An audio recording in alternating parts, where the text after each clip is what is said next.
Hello, thank you so much for joining our webinar today. My name is Vicki. I am our in-house Microsoft Outlook trainer. Today we are going to go over some insider secrets, tips, tricks, lots of good information to make Microsoft Outlook work for you. Get right on into it. Going to start with a quick overview of what we're going to be discussing today.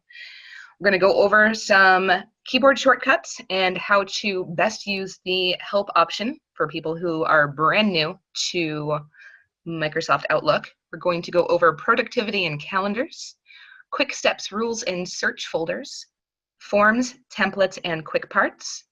We're going to look at some additional customization options, going to look at how to speed up Outlook search and how to slow it down. We're going to touch on some other tips that don't quite fall into the categories above. And then after everything is said and done, we will take your questions. So moving right on into it, we're going to start with the help window. The reason we're starting with this is because it is a little bit backwards from the way that the help feature used to be in Outlook and in most of the Microsoft Office suite. So instead of a help button, which used to be up in the upper right corner, it is now this little light bulb that says, tell me what you want to do. So rather than using it as a search feature, rather than saying, okay, what do I want to do? I want to set up a signature. Instead of saying how to set up a signature, just say signature. And you can type it in. It's going to take you right to the feature that you want to access. So that is a little bit different way of thinking than we're used to, but it is a little bit more intuitive. The search results will come up a little more naturally. Think of it as you're asking the person next to you a question. If they say, tell me what you want to do, just give them the answer. I want to schedule a meeting. I want to make a contact group. And it will give you the answer and it'll pop right up with the screen that you're looking for. Rather than telling you how to do it, it just gives you the screen. So again, I like the signature option. It's a good way to demo that particular feature. It does also show you the recently used. So if you opened it and you closed out of it too quickly, you can go right back over and set it up again. Well, since we're here, let's set up a signature real quick. This will be demo. And it's going to be for the account that I'm currently using. You can also set it up for new messages. You can set it up for replies and forwards. You can do both or neither. So if I'm setting up a signature, we're going to say, my name is Vicki, and I am the Outlook trainer. Maybe I'll put my phone number in here. Maybe I'll put an email address in here. Maybe I will use the business card, which is a feature that you can enable in Outlook 365 on the web. We'll take a quick look at those later on as well. And going back to the next slide, we're going to look at some keyboard shortcuts. Some of these are going to be pretty basic, things that you definitely already know how to do. Some of them are going to be a little bit new or unique to Outlook. So everybody knows, or most people probably know, that there is the keyboard shortcut, Control-C for copy, Control-V for paste, Control-X to cut, Control-A to select all. What's neat about Control-V is that if you copy a line of text or a block of text and then use Control-V, it will immediately pop open a new email window. So you can select the text, open a new email without having to click a bunch of buttons. The point of keyboard shortcuts is to save you some time. We do not want to waste time moving our mouse all over the screen, looking for menu options. This is a great way to save time. So if you have the ability to commit these to memory or even write a little cheat sheet for yourself that you stick on the side of your monitor, these will definitely save you some time, especially once you get in the habit of using them. It is a lot of fun, actually, to be able to navigate all through Outlook or through any other Microsoft product just using the keyboard. And some people will be fascinated by the fact that you never touched your mouse.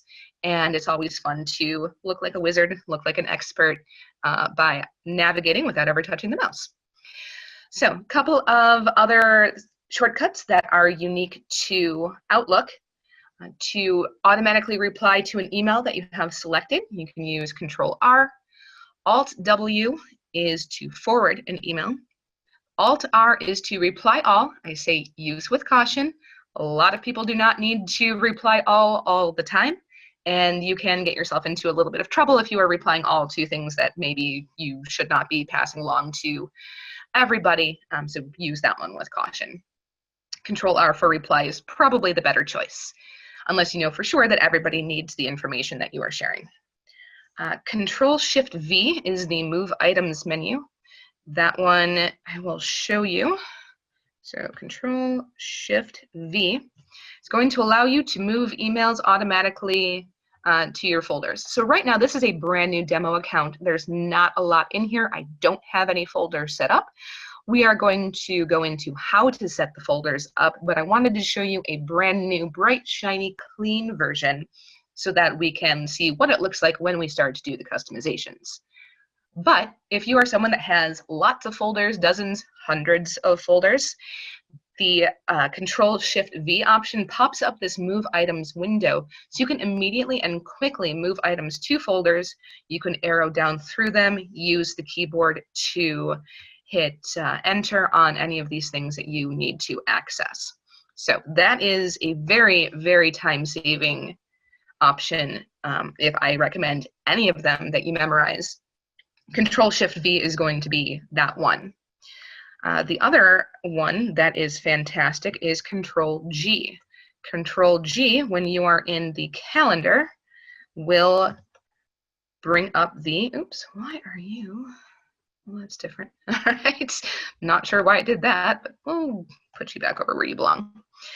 The Control-G brings up go to date. So if you know that you are looking at, let's say I want to find out what I have going on 11/2/17, you can just type it in rather than navigating all the way through. Even better if you're looking at something way in the future or way in the past. Saves time from clicking over through the months, through the years, and finding the date that you want. You can just use Control-G, go to date, there you are.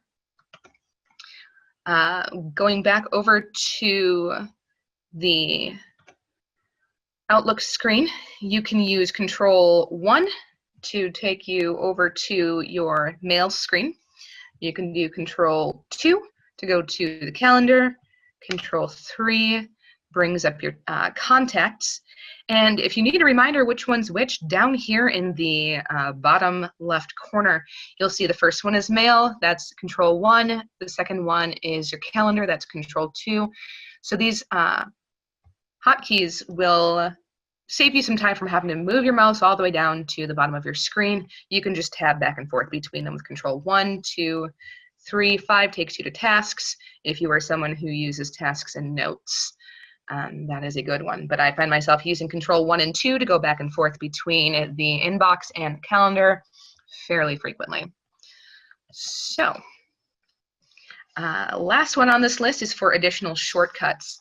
If you right-click anywhere in Outlook or in any of the Microsoft programs, you will see that there are underlined letters on the menu. So if you forget what it is that you are looking to do, or if you forget what the hotkey is, right-click where you want to go and look at the menu options. The underlined letter is going to show you what hotkey you're going to use. So if you forget that replying is Control-R, you open this up, you see, oh, the R is underlined, that's my hotkey. So even if you don't memorize everything, or if you find out later on that there's a feature that you're going to use a lot and you want to have a hotkey, or you want to know if there's a hotkey, that's a great way to look that up. All right, moving on, productivity and calendars. So of course, productivity is going to be a hot button important thing that most businesses are looking to maximize. You want to make sure that you are getting the most out of your time, the most out of your employees. So we are going to look at ways to make your life easier within the Outlook environment. All right, the biggest one, especially if you have a lot of emails coming in all the time, especially if you end up with a lot of email threads, is going to be toggling over to the conversation view. If you're used to using Gmail, you may, or other webmail features, or other webmail options, you may be used to a conversation view. If you are an Outlook user primarily, the old way of doing it was having every single email in its own line, its own option. Now we have the option here to switch over to conversation view. So as you can see, every email that I have here is all part of the same conversation. I'm talking with myself like I have some sort of 3 personalities as opposed to just 3 email accounts. We're discussing what I'm going to have tomorrow for lunch. So if I want to minimize how much clutter, because right now this is taking up 4 lines when it's all one conversation, what I can do is go over to the View tab and click this box up here. It says Show as Conversations. So when I do that, it's going to compress everything into one message thread. I also have the option, if you look at this pop-up, I can apply this option to all mailboxes. If I want every mailbox that I have, every folder that I have, or all the folders in this account to show the conversation view, I can do that. Or if I just want this to be applied to my inbox, which might be nice if you look for a lot of specific emails that you have routed to different folders, a lot of things that maybe a reply has separate information, you may want to visually have those separated in other folders. You can apply it to everything or just the active folder. I'm going to apply it to all my mailboxes, and now I have one line for this conversation. So I can open it up and see the whole message thread. I apologize for how slow this is running. Normally it does not operate quite this slow. Something with the webinar going is making it take a hot minute to load some screens. But once it does pop up, you will see there. Now we can see that it is a threaded conversation. We can see everything that was on there with the most recent message at the top. So I'm going to close out of that. If I just wanted to see an individual message after I have it threaded, you can click this little arrow over on the left side to expand into a drop-down. Yeah. There we go. Again, I apologize. It's fighting me just a little bit, but there we go. All right, so now I can see each individual message, and I can open them up by themselves. So a nice feature that is included in Outlook. Of course, we've already discussed about the integration with the calendar. The two definitely go hand in hand together. They are a very powerful tool to organize your life and maximize your productivity. So this popped up with the title Friday Lunch. I asked myself what we would like to have for lunch on Friday and what's a good time. Outlook is smart enough that it saw that I am talking about Friday and a time, and it's going to say suggested meetings. This pops up and gives me the option to set a meeting for lunch. It is intuitively going to know that I'm talking about Friday. Look, it gives me the time and the date. It even suggests 12 to 12:30. It sees lunch and knows that that is a popular time to have lunch. We can do that. I can enter a location. If I have location enabled, I can put in the address of a restaurant. It'll pop that up and give you the address right there in the email. If I want to do an online meeting, I can just type in online, and that will pop up that way. So let's say I want to go to, maybe I'm feeling like pancakes. I know we said tacos, but maybe I'm thinking of something else. So we're going to go to IHOP. I know my other 2 email accounts said that we were talking about tacos, but now, maybe I want some chicken and waffles. We're going to do that. So now this event has been scheduled, and if we go over to the calendar, we can now see that I am having lunch at 12 at IHOP. I don't have the location enabled on this account just because for speed and being able to get through it, I didn't want it to cause any issues. But if you do have location enabled, then it will often give you the address for the most local restaurant. Works really well for chains like IHOP, like Applebee's, Starbucks. There's actually even a plugin where you can just go to a meeting at Starbucks. That is something that's built right in. So there are a lot of plugins that you can browse through in the Microsoft Store, see what's going to work for you. If you guys have, somewhere that you have frequent meetings, that is something that you can set up as a frequently used option. One other thing, if we are going to use the online meeting option, I am showing this screenshot here from the web version of Outlook. So this is the Outlook web access. If you have an enterprise Outlook account, you have the option to add Skype meeting, or add Skype meeting button, it's kind of a handful to say, right to the top of your email or calendar scheduling screens. I don't have that enabled on this free account because, again, this is just a demo account, but I do have it on my enterprise version that I use for work. So if I wanted to add a Skype meeting, I can just, all you do is you click the button right there that I have circled in blue, and you can invite people from this screen over here. If you have multiple people in your organization, it will show you their availability immediately. So you can see when is a good time. There is a suggested time button as well that you can click, and it will find a time that everybody is free or show you the time that most people are free. Once you send the invitation or the schedule for the meeting, it will pop up with the details right at the bottom. So right down here, this link that says join online meeting, that link will take you right to the Skype meeting at the time that the meeting is scheduled to happen. So that is a fantastic feature that saves you a lot of time. There are a lot of ways to customize those Skype meetings as well, including privacy settings. Maybe you don't want everybody to know that you're having a Skype meeting, so you lock it down to just people on your team. Maybe you want to invite absolutely everybody or leave it open-ended on your schedule. You can leave it as an open-ended item on your calendar. If you set your calendar to a public setting, so everybody in your organization can see it, anybody can hop in and join that meeting. If it's something that's a little bit more informal, whatever is appropriate for your workflow.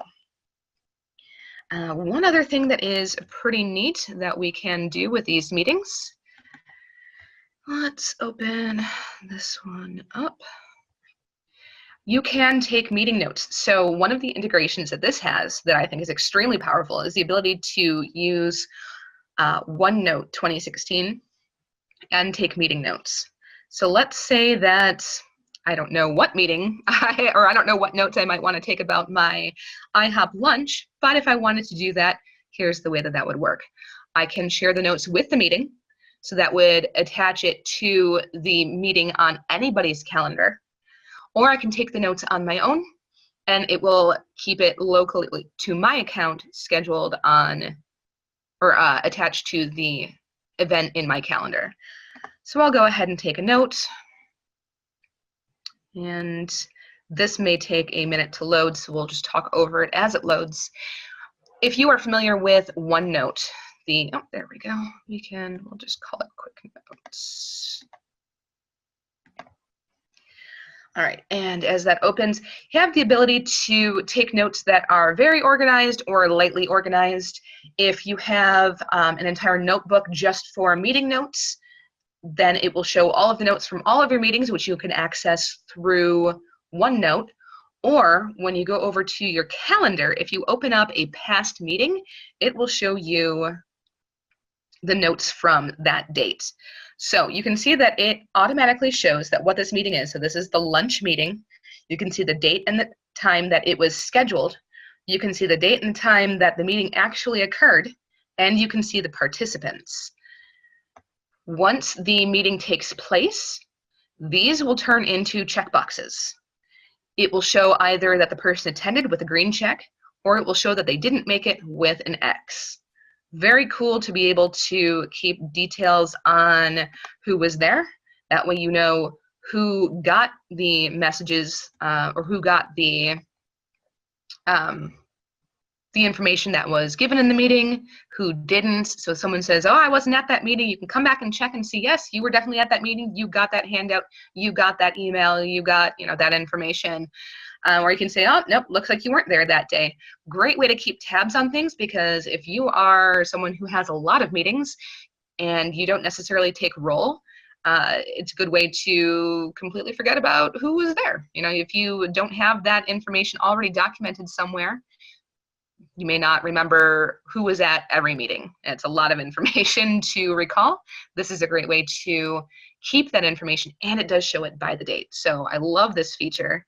We're going to say, let's see, so I have my notes here. Notes. Oops. Oh, you please save in there.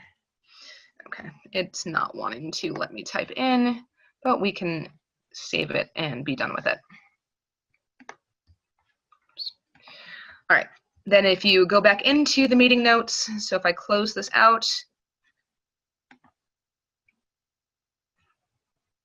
you can go back into your calendar, open the meeting notes, or open the instance and then the meeting notes, either with the meeting or with the group or on your own, and it will show you those notes.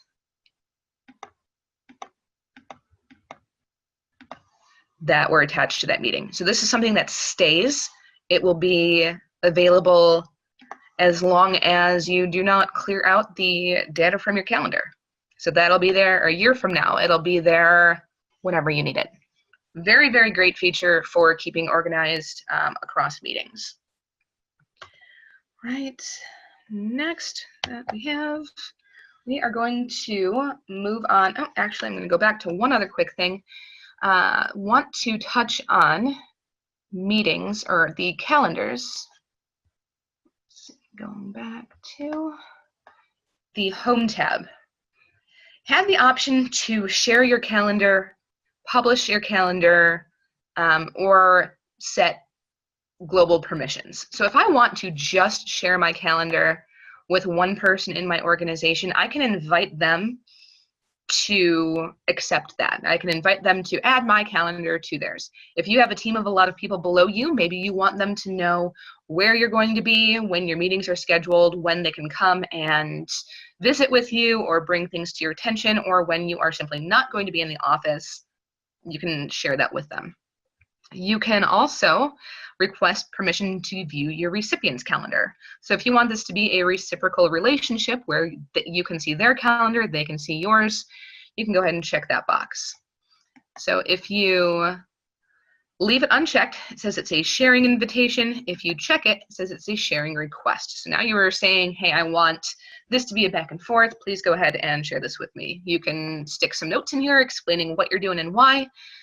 You can also set the permissions here to show availability only, limited details, or full details. So if you show availability only, it's just going to be blocked off in the calendar by the color that you set. If you have limited details, it'll show just the title. If you show full details, it'll have everything that's available. What room your meeting is in, what location it's at, any other details that you put in there. That'll all be available. So that is how to set the permissions there. You can also do the same thing if you wanted to do it globally with the calendar permissions. So if you want your calendar to be available to everybody in your organization, you can set that here. You can also allow for your calendar to be read-only, or you can allow it to be read and write. This is something that is very, very helpful if you have lots of people that you need to be able to schedule meetings, if you need them to be able to edit things, have input, be able to change time and date, or even completely delete the items. You have that in here as well. So let's say that I'm the leader of a team, and the people of my team, I want them to be able to see the see what's on my calendar, be able to edit what's on my calendar, but I only want me to be able to delete items. So I want them to be able to access them and change them, but I'm the only one who can take them away completely. You can set it to read and write, but I'm the only one who can delete items. You can also set it so that people can delete their own items. That way, if, say, I have a coworker or a team member that sets up a meeting and needs to later cancel that meeting, they can delete that entry, but they can't delete the entry of another team member, only their own. That option is available in the permissions as well. Or you can make it so that everybody who has access is able to delete anything that they feel the need to delete. So those permissions are right there in this nice, easy button right up here in the ribbon. It is under the Home tab on the meeting screen, or on the calendar screen. So nice and easy access. You don't have to go digging through a bunch of submenus to find it. All right. Moving on for real this time. All right, we're going to go on to Quick Steps, Rules, and Search folders. Okay, I'm going to come back to my mail screen. All right, so Quick Steps are automated actions. They are similar to macros. They are quick buttons up here in this menu that you can set. You can use default ones. You can customize them to your heart's content to perform actions that you use repeatedly. You can apply them to individual folders. You can apply them to individual messages. You can apply them to everything as you see fit. It really depends on what you want to use it for. The best way to utilize Quick Steps is going to be for messages you need to review before taking action. I'm specifying that because once we get into this, if you are familiar with rules, you might say, well, why wouldn't I just do that with rules? Well, the nice thing about Quick Steps is that they are going to allow messages to go where the rules send them, and then you can individually take further action with an easy click. Rules are going to be something that you're going to apply before you take any action on the item. So, for instance, if I have a team folder set up where anybody who is sending a message from a certain team goes into a specific folder, that is going to be something that you want to set as rules. You don't want to take the time to apply a quick step to every message that comes in from that team. You want it to just immediately go to the folder. So we could set up that folder. Now, for quick steps, a good example is if you get certain kinds of email that you want to see first, but then you need them to move somewhere after you read them, a quick step is a great way to do that, especially if there are repeated actions that you need to take on a specific type of email. So a great email is, or a great example is going to be a customer request. Let's say that I get a customer submitting a request for a part. If that email comes in, I want to be able to acknowledge that we got the request and then move that over to the correct team that handles those requests.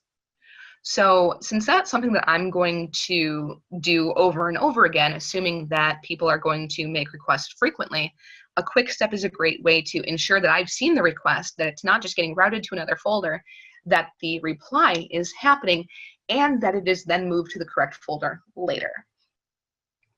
So to create a new quick step, there is the arrow right at the bottom on the right in the quick steps pane. And click on that, click on that, and go to new quick step.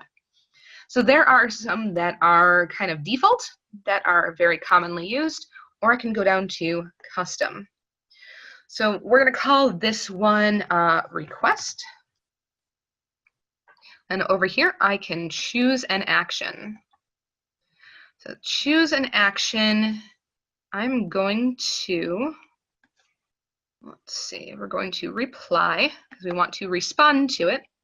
So I'm going to add the action. show the options here. So the subject is going to be, just respond to the subject. You can set a custom subject if you want, or you can just leave it as whatever the response comes in. Would recommend leaving it just so that the recipient knows what message it was attached to. So in the text, you can say, hello, and thank you for your request. We have received it, and it is being processed by our team. And of course, you can be as specific or as vague as you want to be, whatever is appropriate. You can send it with a delay. That way it doesn't look quite so much like it's an automatic message that's being kicked back. It looks a little bit more personal. Up to you. Okay. Once you have that information in there, you can add the action. You can also add CC. So if you add a CC to it, let's say that, like I mentioned, you want it to go to a specific team, you can add in that team or that individual that would handle that there. Or you can, so we're gonna not do the CC just yet. Okay, we're gonna add another action to forward the message instead. That way the customer, if you don't want them to be able to see that another team was CC'd on it, if you want that to be a little bit more blind for the customer, you can set it up this way instead. So I'm going to send this to, we'll forward it over to my main account, or my personal account. That's where my requests are going to go. And if I want to set a shortcut, I can set a shortcut. So Control-Shift, let's say this is something I do so often that even a quick step, even clicking that button is too much work, I can set a shortcut key for it. So Control-Shift-2 is now going to automatically apply this quick step to the message that I am trying to send. So click Finish, and it is going to be set up on its own. So if I want to have this done, and do Control-Shift-2, and it automatically pops that information open.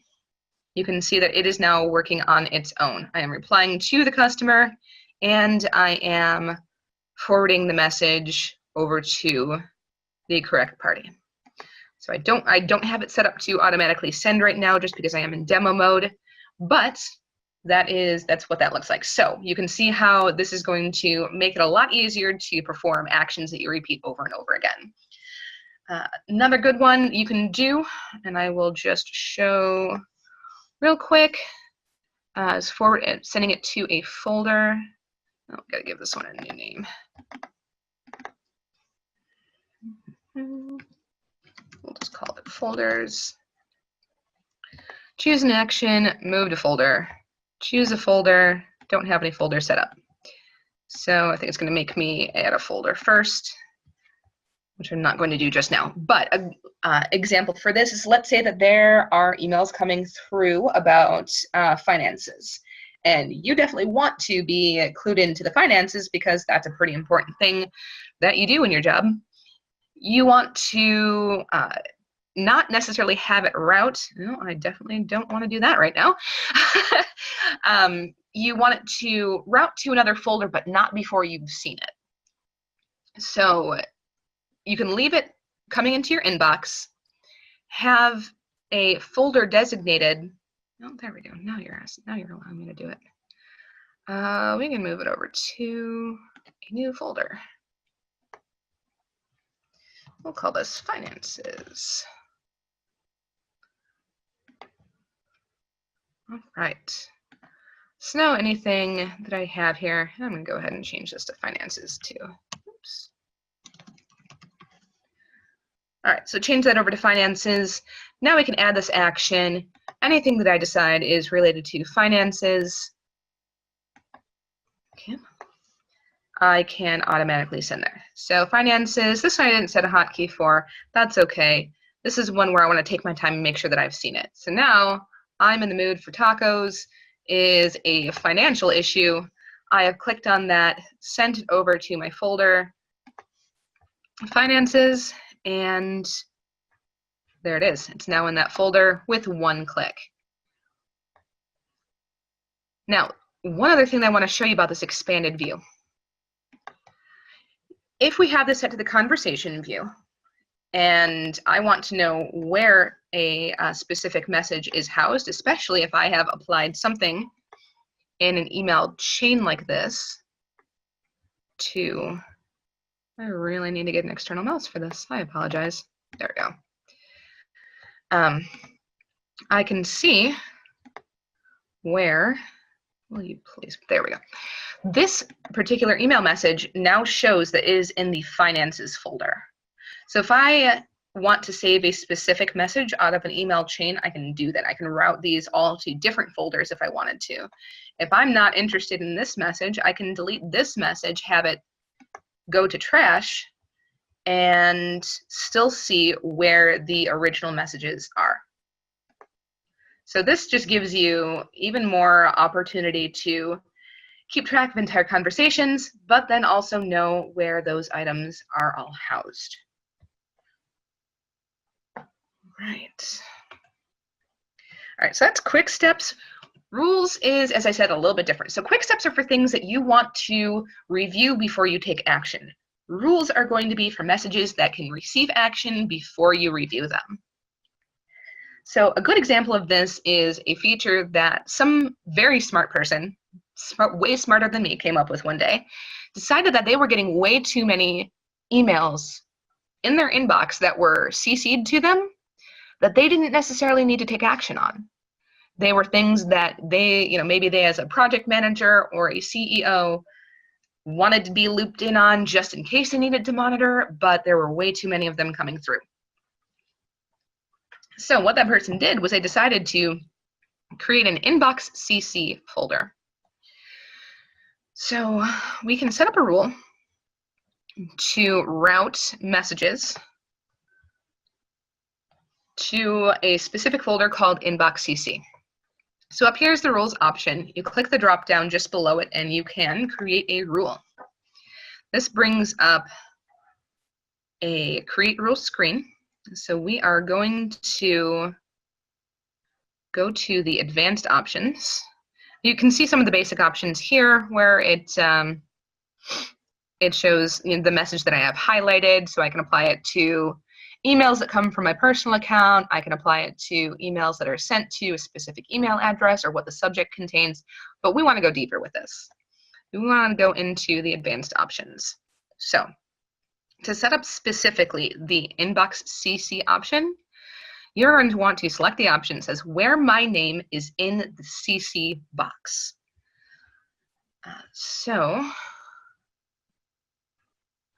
You can also set it to where my name is not in the to box. So if it is in the CC box, or if it is also blind CC'd to you, if it's BCC'd, you may want to select that rule instead. Really depends on what's going to work best for you. You can trial and error that. I would recommend using the where my name is not in the to box. It is a little bit more catch-all. And we can click next and select move it to the specific folder. Down at the bottom here, it's going to give you this blue link unspecified. Click that to open up the option to choose what folder. I don't have the folder set up yet, so I'm going to click new, set it as a subset of my inbox, or I can set it as a separate folder. So to set it as a separate folder, I'm going to go one up in the hierarchy. If I want it to be a subset of my inbox, then I would select it down here. I personally want it to be a subset of my inbox. Personal choice, doesn't make a difference in how it functions. This one I'm going to call inbox CC. Click OK and finish. Now you can see that it now shows that it is being moved to the inbox CC folder. If you ever want to change that or change where something routes, you can click on that blue link again and change the folder that it is assigned to. You're all done. You can click finish and go. or if you want to make exceptions, let's say that you know that there's somebody specific on your team that CCs you on a lot of things, but it is things that you want to see. You can set it, select this box up at the top, come down here and click on that blue link again. You can specify specific people. You can pick them from your contact, or I'm sorry, from your address book if you choose. All right, but we are going to just go on and go to the next button again and turn this rule on. If you want this to sort through everything that is already in your inbox, you can do that as well. Right? If you have multiple accounts, you have the option to run the rule on all accounts, or you can leave it for the specific account that you are working on. Click Finish, and it is now an active rule. If you ever need to manage the rules, if you want to delete that, if you find that inbox CC is not something that works for you, you can manage your rules and delete them or change them from this drop down as well. Right, you can also set rules for conditional formatting.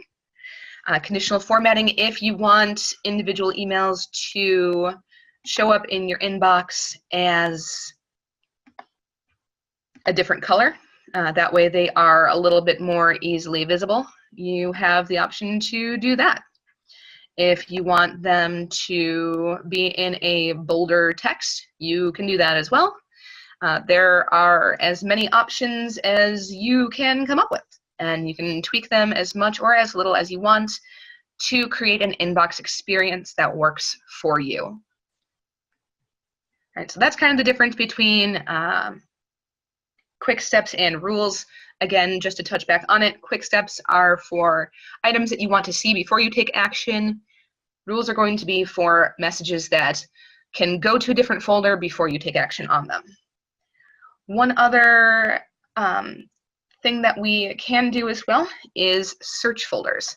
Search folders shows up in your menu item or menu list on the left. If you click on it, you can create a new search folder. So the search folder is a handy feature that you can use especially if you have a lot of folders that are open, or I'm sorry, a lot of folders that are created. You can set this to automate searches that you perform frequently. So let's say, for instance, that you have set up a folder for a specific domain. Let's say you have a client that you work with a lot, you get a lot of emails from them, and you are keeping all of them in a folder called Client A. So in this Client A folder, you may also have invoices. So let's say that you have rules set up to where your invoices go to a folder, and you have your invoices, or I'm sorry, you have the rest of the emails set up to go to a folder for that client. You may want to search for invoices by that client. Searching through the individual folders themselves would take a long time. So what you could do is set up a search folder for mail to and from specific people, sent directly to me, or messages that have specific custom search terms. So let's see, click on the search option here, and we'll call this one Invoices from Client A. You can select the folders that will be included in the search folder. So if you know that you're looking for invoices and you're looking for Client A, you can select those specific two folders, or you can set it to search absolutely everything. Okay, yep, I do want to continue. And set up the customization based on the search terms themselves. It will show up as a search folder. So now this option is here.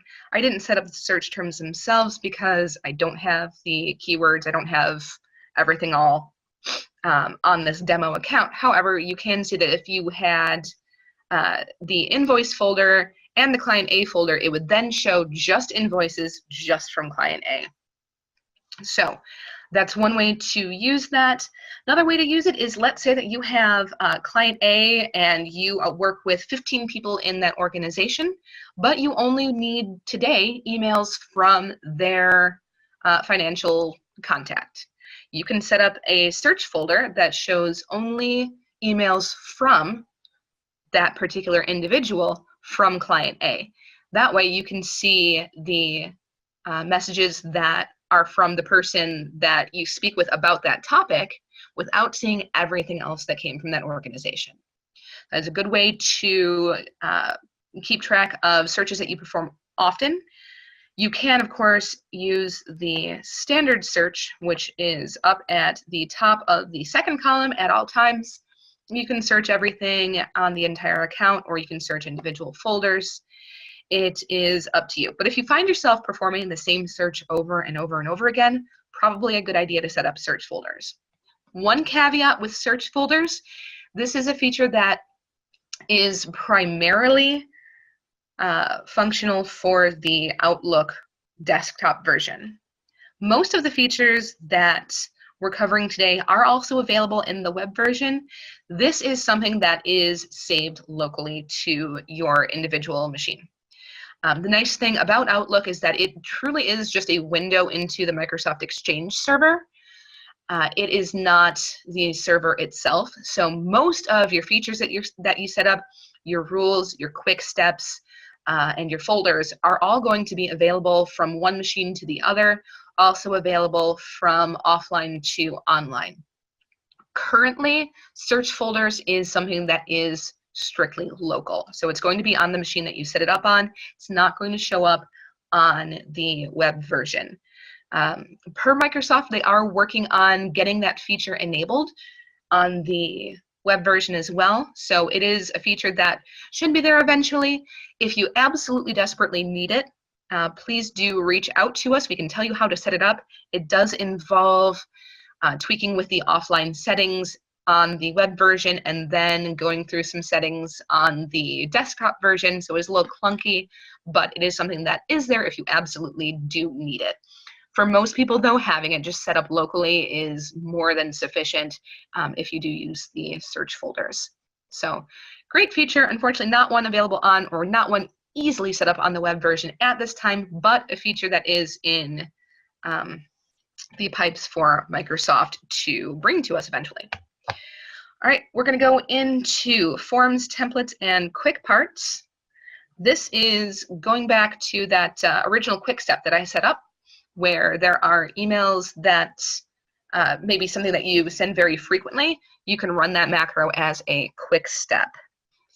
A couple of different ways. You can also set up emails that you use frequently. You can create a form, a template, or a quick part.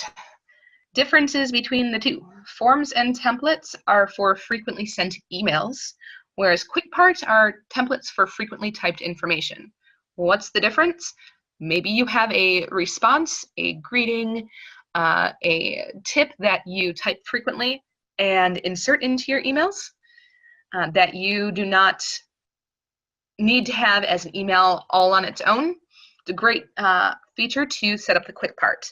Running a little bit short on time. I want to show you that. If you are interested in a demo on exactly how that works, please reach out to us.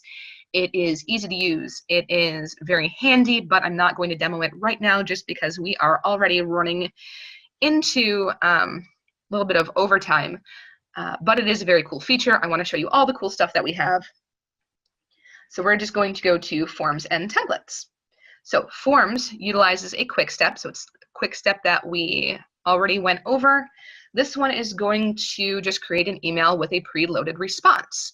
You can use that form to shoot off responses, but not necessarily have any additional action taken on it. Already shown you how to create a new one, not going to go over it again.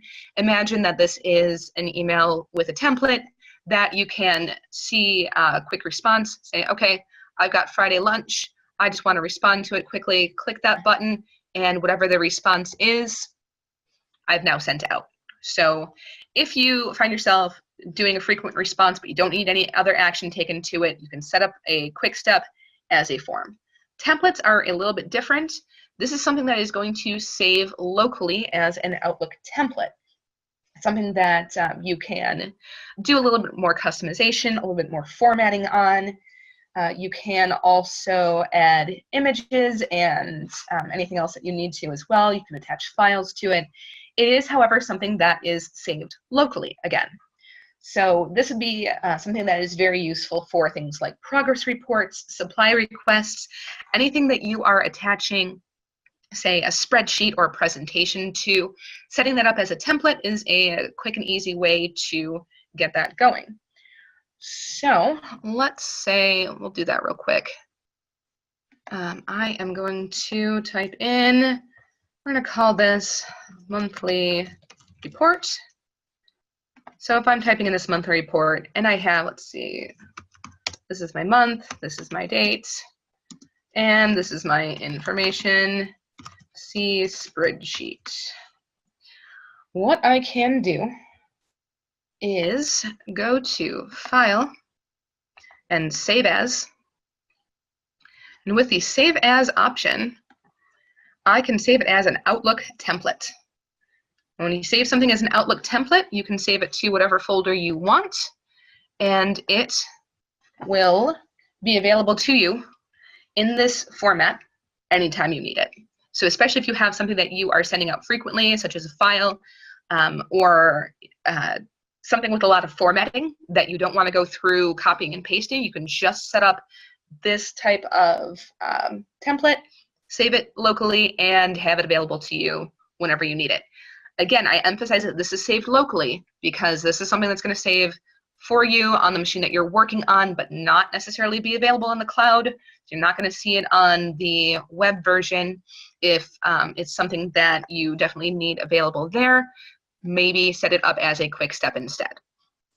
So it's a great feature, very neat, very powerful, but again, you just kind of have to weigh and choose how you are going to be using it. All right, going on to the next, how to speed up Outlook search and how to slow it down. Why would you want to slow down Outlook? Well, you don't. So a quick tip that we're going to touch on, a lot of organizations still use PST files. These are files that save absolutely everything attached to your Outlook account, and it is saved locally. Whether it is to an individual machine or to a server, it is not a good idea to have that sort of backup. Microsoft Exchange does have the option, obviously, to be saved to the cloud, or the files that are on Microsoft Exchange are saved to the Exchange cloud. So you don't want to necessarily have a backup that is constantly running to a local machine. A couple of reasons. One, if it does corrupt, it's gone. If anything happens to your local machine or to your local server, it's gone. Number two, the file size becomes far too big. You are going to run into performance issues. You're going to run into possible data corruption issues. Number three, it will cause the file server to be bogged down. It will cause some issues with the file server itself. If you are someone who knows a lot about file servers, you will know that it specifically on the Exchange services, please do not do this. Do not set it up this way because it will cause issues with the data that you're trying to save, especially as it gets bigger, especially if you're in a bigger organization. So please don't use PST files. It is actually recommended not to use them. They are available for, if you have very small backups that you want to use, but there are better ways to do it. One of the better ways to do it is to archive your files. If you want to clear out but not permanently delete your old emails, you can archive them. You can do it automatically, set it up, or you can do it manually when you decide that it needs to be performed. I recommend setting it up automatically. I want to make sure that you're not overloading your, or you're not having too big an email inbox or email file to search from.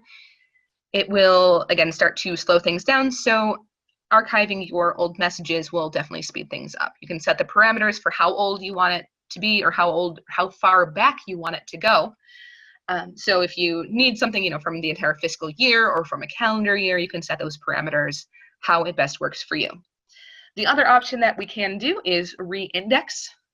especially if you are using your search folders to their fullest extent. You have a lot of folders, it may start to slow down. If you notice that using your search folders or the search feature is starting to lag a lot, if it's not performing at reasonable speed, re-index your files and it will automatically rebuild and research for your search folders and speed up that process as well. Okay. If you need, I know I'm kind of speeding through this, if you need more information on that, please reach out to us after the webinar. More than happy to go into depth on that. Okay, other quick tips. You can attach recently used files via the file drop-down arrow. Come back over to this. We're going to reply here and say I want to attach something. I can attach file. If I click on the drop-down, it shows me the things that I've used recently. So rather than having to hunt through your entire computer, it's going to show stuff that you've most recently used. Microsoft knows that, or Outlook knows that the things that you're going to send are probably going to be things that you've used relatively recently, or at least often going to be that way. So that is a quick way to find those. You can also disable or customize your desktop alerts. If you get a lot of email and you are getting desktop alerts for all of them, your computer is probably pinging away all day long. Customize them so they only pop up for people that you absolutely need to see their messages right away, or you can disable them entirely so it leaves you alone when you're not looking at your inbox. You can also add a second time zone to your calendar. If you live near a where the time zone switches from one to the other, or if you have clients or customers that are in another time zone, and you find yourself not quite knowing necessarily which time zone you're talking about, you can set up your calendar to automatically, or to have another time zone parallel to the time zone that you're currently in when you are viewing by individual days. And it's a good way to make sure that you are assigning tasks or scheduling meetings at times that are appropriate for everybody in all time zones. All right, you can also, when you are sending files, I will attach a file to show you. Oops. I'm going to attach the PowerPoint that we're using here.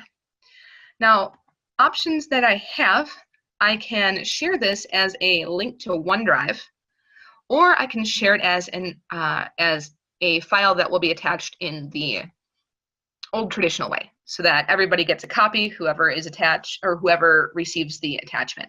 The nice thing about setting it up from OneDrive or as a link to OneDrive is that it allows collaborative editing. If you have a file, let's say an Excel spreadsheet that you want multiple people to be able to edit, if you send the link to OneDrive, everybody is now editing one file, as opposed to the local file that would be attached individually. If I make a change on my local file, you're not seeing that, or my teammate isn't seeing that change in real time. Collaborative editing available on OneDrive, excellent way to work on something across the board with your team. Last tip that I have here is exporting contacts and important messages for backups and transfers. If you have multiple email addresses, if you have multiple accounts, or if you just need to back up your contact periodically, which is not a bad idea, you can export your contact, you can export important messages and save those locally, or you can save them to a personal cloud drive. So that is just a good way to make sure that you have your data backed up, or you can quickly and easily transfer it to other accounts, save you some time there as opposed to building it from scratch. So that is everything that I have. I thank you so much for attending. I appreciate your time. I hope you got some good and useful information out of this. But if you have any in-depth questions that we did not cover, please feel free to reach out to us after the meeting or anytime down the road. We are always happy to give you more information to help you out, to help your business meet its needs. Everybody have a great day. Thank you so much.